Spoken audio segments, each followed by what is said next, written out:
اسلام میں رمضان کے مہینے کی کیا ہیں بڑی بڑی فضیلتیں؟ سال کے 11 مہینے ہر مسلمان کیوں کرتا ہے انتظار؟ رمضان کا چاند دکھتے ہی لوگ ایک دوسرے کو اس مہینے کی مبارکباد دیتے ہیں۔ پھر اسی رات سے تراویح نماز کا سلسلہ شروع ہو جاتا ہے۔ تراویح ایک نماز ہے جس میں امام نماز کی حالت میں قرآن پڑھ کر نماز میں شامل لوگوں کو سناتا ہے۔ اسلام میں رمضان کے مہینے کی کیا ہیں بڑی فضیلتیں؟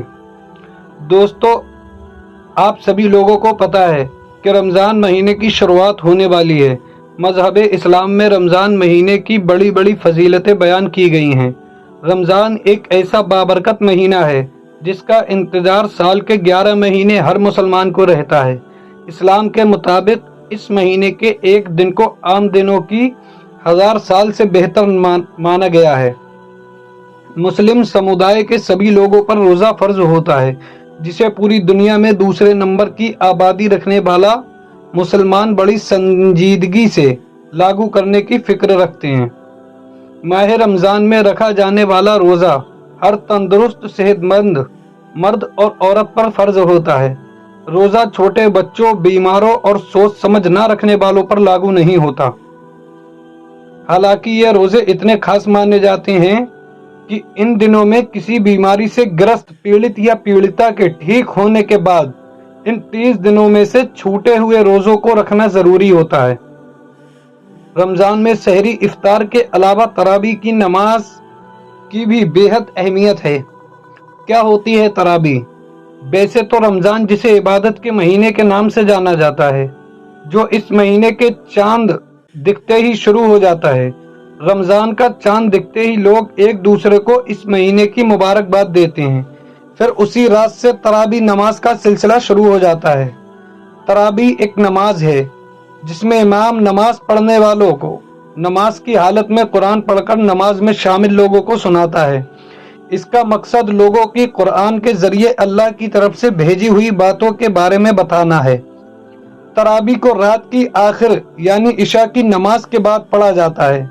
قرآن میں 30 پارے ہونے کی وجہ سے ایک بار میں نماز کی حالت میں سننا مشکل ہوتا ہے۔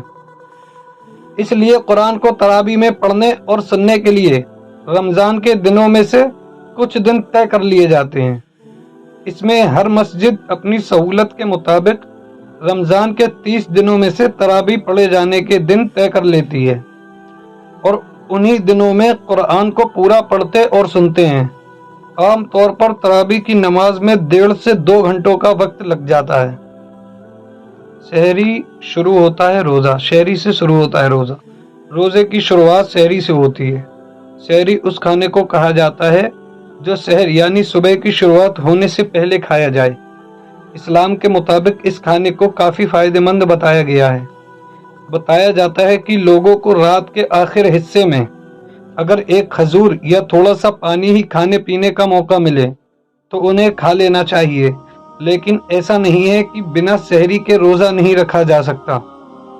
اگر کسی وجہ سے سحری چھوٹ جاتی ہے تو بھی روزے کو نہیں چھوڑا جا سکتا۔ روزے کا مقصد، روزے کے معنی صرف یہی نہیں کہ اس میں صبح سے شام تک بھوکے پیاسے رہو، بلکہ روزہ وہ عمل ہے جو روزدار کو پوری طرح سے پاکیزگی کا راستہ دکھاتا ہے۔ روزہ انسان کو برائیوں کے راستے سے ہٹا کر اچھائی کا راستہ دکھاتا ہے۔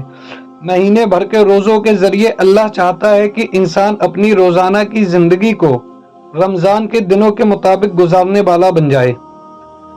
روزہ صرف نہ کھانے یا نہ پینے کا ہی نہیں ہوتا، بلکہ روزہ شریر کے ہر انگ کا ہوتا ہے۔ اس میں انسان کے دماغ کا بھی روزہ ہوتا ہے تاکہ انسان کے خیال رہے کہ اس کا روزہ ہے تو اسے کچھ غلط باتیں گمان نہیں کرنی۔ اس کی آنکھوں کا بھی روزہ ہے تاکہ اسے یہ یاد رہے کہ اسی طرح آنکھ کان منہ کا بھی روزہ ہوتا ہے تاکہ وہ کسی سے بھی کوئی برے الفاظ نہ کہے، اور اگر کوئی اس سے کسی طرح کے برے الفاظ کہے تو وہ اسے بھی اس لیے معاف کر دے کہ اس کا روزہ ہے۔ اس طرح انسان کے پورے شریر کا روزہ ہوتا ہے، جس کا مقصد یہ بھی ہے کہ انسان برائی سے جڑا کوئی بھی کام نہ کرے۔ غمخواری کا مہینہ ہے رمضان۔ کل ملا کر رمضان کا مقصد انسان کو برائیوں کے راستے سے ہٹا کر اچھائی کے راستے پر لانا ہے۔ اس کا مقصد ایک دوسرے سے محبت، پریم، بھائی چارہ اور خوشیاں بانٹنا ہے۔ رمضان کا مقصد صرف یہی نہیں ہوتا ہے کہ ایک مسلمان صرف کسی مسلمان سے ہی اپنے اچھے اخلاق رکھے، بلکہ مسلمان پر یہ بھی فرض ہے کہ وہ کسی اور بھی مذہب کے ماننے والوں سے بھی محبت، پریم، عزت، سمان، اچھا اخلاق رکھے، تاکہ دنیا کے ہر انسان کا ایک دوسرے سے بھائی چارہ بنا رہے، غریب مظلوم کا خیال رکھیں۔